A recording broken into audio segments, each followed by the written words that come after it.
जय हिंद साथियों, आप सभी का फिर से एक बार हार्दिक स्वागत है आपके अपने YouTube channel GS with JS पर। मैं जितेंद्र शेखावत और वर्तमान में सहायक लेखाधिकारी के पद पर कार्यरत हूं शासन सचिवालय जयपुर में। और हम पढ़ रहे हैं भारत की राज्य व्यवस्था और भारतीय संविधान। भारतीय संविधान का बहुत महत्वपूर्ण टॉपिक है सभी एग्जाम की दृष्टि से, चाहे वो सेंट्रल लेवल की एग्जाम्स हो चाहे स्टेट लेवल की एग्जाम्स हो। मौलिक अधिकार, फंडामेंटल राइट्स। और मेरी आपसे गुजारिश है कि इस वीडियो को जो है पूरा देखें और अच्छा लगे तो लाइक करें, शेयर करें, कमेंट करें और चैनल आपको सब्सक्राइब करना भी है और करवाना है। तो हम मौलिक अधिकारों के बारे में बात करें तो सबसे पहले हमें यह देखना जरूरी है कि मौलिक अधिकार वास्तव में क्या होते हैं। तो व्यक्ति के विकास के लिए या फिर यूं कहें कि व्यक्ति के सर्वांगीण विकास के लिए जो अधिकार आवश्यक हैं उनको मौलिक अधिकार कहते हैं। चाहे वो शारीरिक विकास या भौतिक विकास की बात हो, चाहे मानसिक या बौद्धिक विकास की बात हो, इसके अलावा आध्यात्मिक विकास, आर्थिक, राजनीतिक और सामाजिक विकास, जिस प्रकार का विकास व्यक्ति करना चाहे तो उसको जो है इस तरीके के अधिकार प्राप्त होने चाहिए ताकि वह ऐसे माहौल में जो है अपना विकास कर सके, सर्वांगीण विकास कर सके। इन्हीं को हम मौलिक अधिकार कहते हैं। या फिर यूं कहें कि किसी वजह से अगर व्यक्ति किसी अधिकार की कमी के कारण व्यक्ति अपना विकास नहीं कर पाए तो वह मौलिक अधिकारों की कमी कहलाएगी। अधिकार और भी प्रकार के होते हैं, जैसे मानव अधिकार, जो मानव को मानव होने के नाते प्राप्त होते हैं, यानी कि प्रकृति से जो प्राप्त होते हैं उनको मानव अधिकार हम कहते हैं। मौलिक अधिकार क्या होते हैं? तो मौलिक अधिकार व्यक्ति के सर्वांगीण विकास के लिए और राज्य के द्वारा प्रदान करवाए जाते हैं। स्पेशली अपने संविधान की बात करें तो मौलिक अधिकार प्राप्त या फिर अपने को जो है मौलिक अधिकार प्रदान करवाने की जिम्मेदारी किसकी है?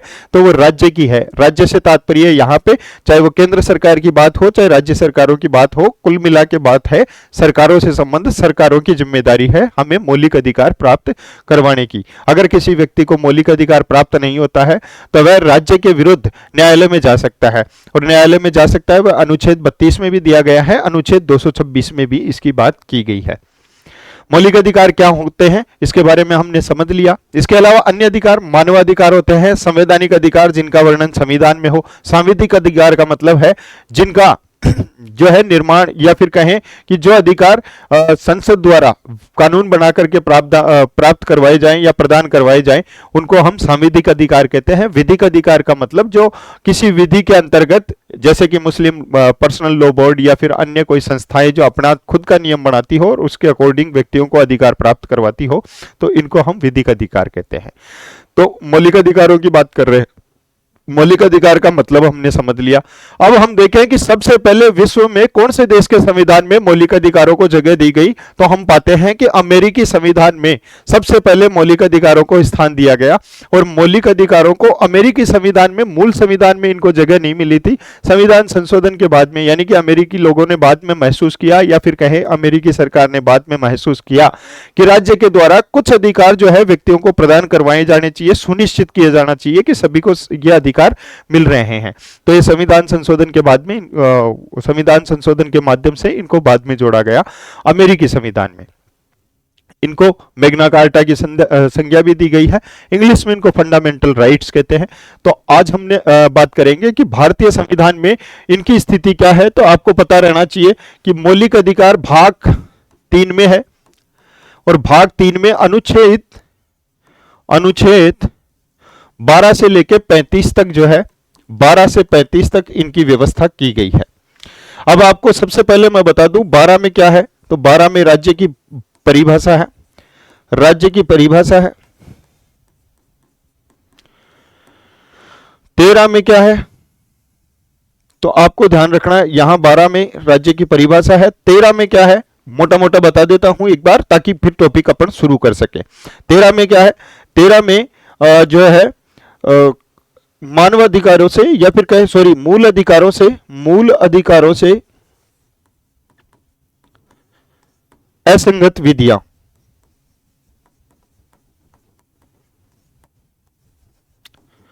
विधि या कानून। देखो इस 13 को अपन थोड़ा सा स्पेशली डीप में जाके पढ़ेंगे, क्योंकि आजकल यहां से प्रश्न बहुत ज्यादा बनते हैं।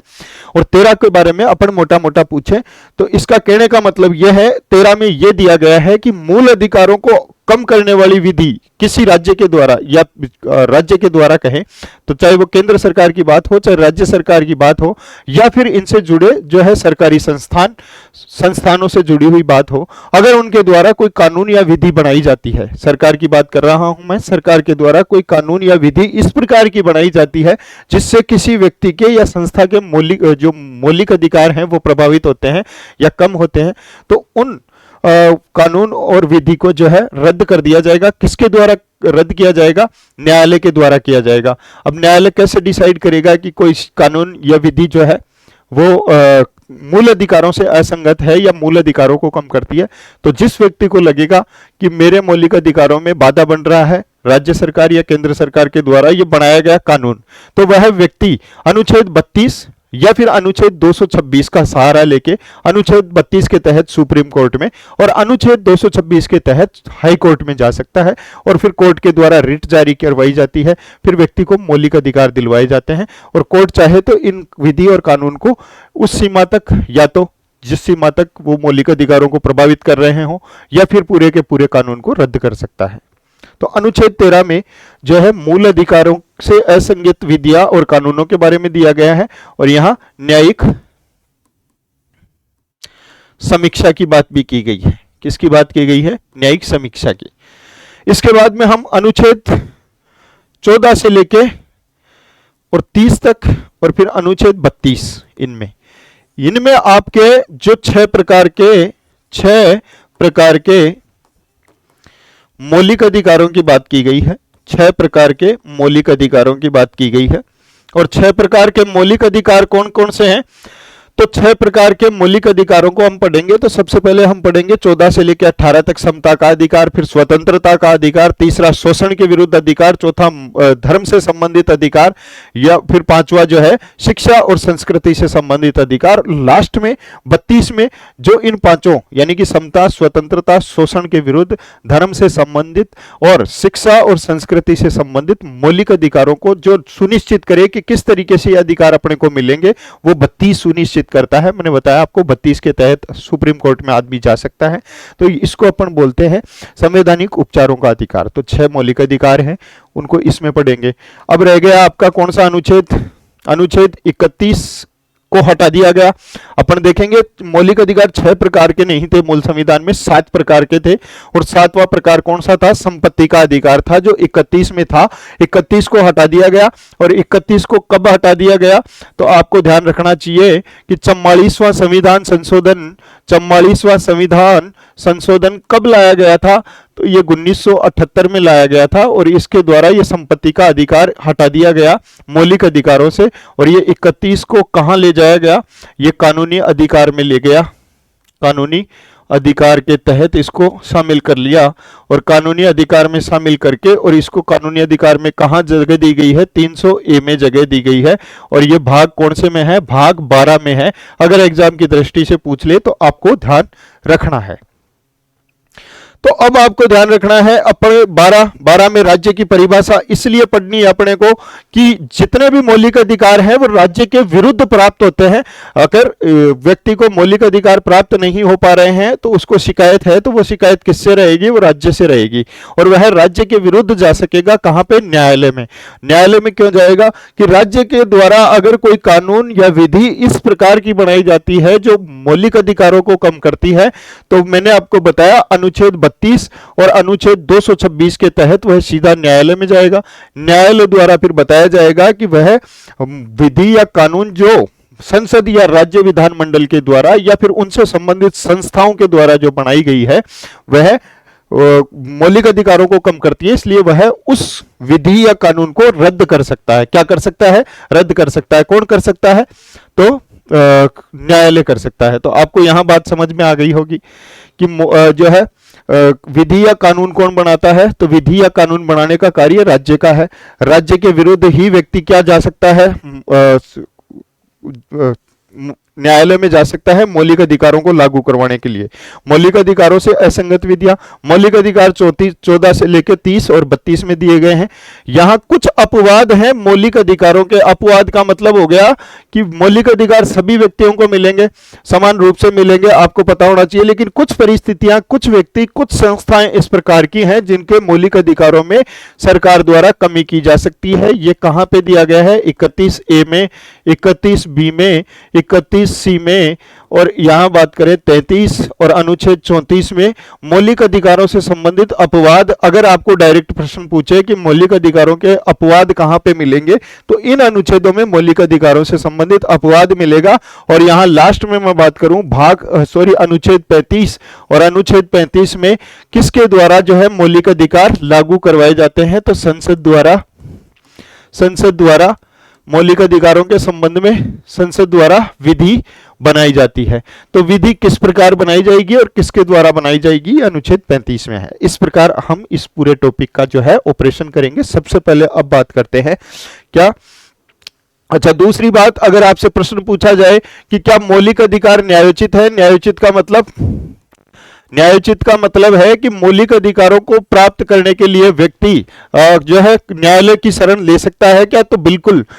मौलिक अधिकार जो भाग 3 में है, अनुच्छेद 12 से 35 तक जो दिए गए हैं, उनको लागू करवाने के लिए व्यक्ति न्यायालय की शरण ले सकता है, इसलिए इनको न्यायोचित प्रकृति का माना जाता है। जबकि अगला टॉपिक यानी कि भाग 4 हम पढ़ेंगे, तो उसमें हम देखेंगे कि नीति निदेशक तत्व गैर न्यायोचित प्रकृति के हैं, यानी कि नीति निदेशक तत्वों को लागू करवाने के लिए कोई भी व्यक्ति, कोई भी संस्था राज्य के विरुद्ध न्यायालय में नहीं जा सकते।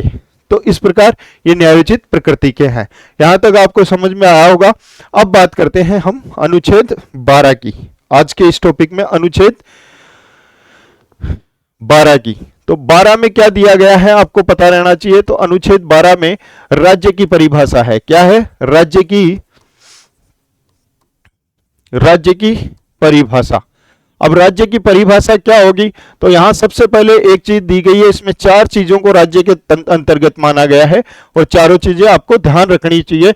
आजकल थोड़ा सा एग्जाम में डेप्थ में जाके आरपीएससी भी, अधीनस्थ बोर्ड भी, या फिर अन्य स्टेट्स की बात करें तो वहां जो जिम्मेदार हैं एग्जाम से लेने के लिए वो संस्थाएं, और फिर यूपीएससी, एसएससी जो सेंटर की जो वैकेंसीज करवाने के लिए जिम्मेदार है सभी। अब नॉलेज क्या है कि धीरे धीरे सभी स्टूडेंट्स का कंपटीशन बढ़ रहा है, तो नॉलेज का दायरा बढ़ रहा है। नॉलेज का दायरा बढ़ रहा है तो उनके प्रश्न पूछने की जो सीमा है उसको भी फिर वो थोड़ा सा वाइड कर रहे हैं, और फिर चीजों को डेप्थ में जाके उनको पूछना पड़ रहा है। तो यहां ये 4 चीजें राज्य की परिभाषा के अंतर्गत कौन कौन है, तो आपको ध्यान रखना है। एक, संसद एवं केंद्र सरकार राज्य की परिभाषा के अंतर्गत आते हैं। दूसरा आपको ध्यान रखना है, राज्य विधानमंडल एवं राज्य सरकार, जितनी भी राज्य सरकारें हैं या फिर राज्य विधानमंडल हैं वो भी राज्य की परिभाषा में आते हैं। फिर तीसरा, सभी स्थानीय प्राधिकारी, और यहां स्थानीय प्राधिकारी से मतलब हो गया कि समस्त पंचायतें, समस्त नगर पालिकाएं, या फिर इसी प्रकार के जो बोर्ड है, कुछ जो सभी स्थानीय स्तर के, वो भी राज्य की परिभाषा के अंतर्गत माने गए हैं। और अन्य प्राधिकारी में देखो ये है, संसद के पास में ये पावर है कि वह, देखो कुल मिला के राज्य के अंतर्गत अन्य प्राधिकारी में सब आ जाएंगे, जैसे राज्य सरकार या केंद्र सरकार से संबंधित जो संस्थाएं हैं, जिनका एक तरीके से कहें सार्वजनिक उपक्रम या फिर कहें सार्वजनिक संस्थाएं जितनी भी हैं, जिनमें या तो राज्य सरकार का नियंत्रण है या केंद्र सरकार का नियंत्रण है, वो सभी आ जाते हैं। लेकिन फिर भी कोई व्यक्ति के साथ में मौलिक अधिकारों का मामला हुआ है और उसके मौलिक अधिकार हनन हुआ है मौलिक अधिकारों का, तो वह जब न्यायालय जाएगा तो न्यायालय तय करेगा कि कोई संस्था या फिर कोई जो अन्य प्राधिकारी है वह राज्य के अंतर्गत आता है या नहीं आता है। तो यह पावर किसके पास में है? सबसे पहले संसद के पास में है, लेकिन संसद के बाद में भी किसके पास में है? न्यायालय के पास में है कि अन्य प्राधिकारी के अंतर्गत किसको राज्य माना जाएगा। राज्य की परिभाषा इस प्रकार से है। तो आज का अपना यहां तक पढ़ेंगे। अगले जो अगला सेशन है, इस टॉपिक को हम इस इस तरीके से कंप्लीट करेंगे ताकि किसी प्रकार का कंफ्यूजन आपको एग्जाम की दृष्टि से नहीं रहे। तो आज का टॉपिक अपन यहीं समाप्त करते हैं। अगले टॉपिक में हम देखेंगे अनुच्छेद 13 को, अगले सेशन में हम देखेंगे अनुच्छेद 13 को।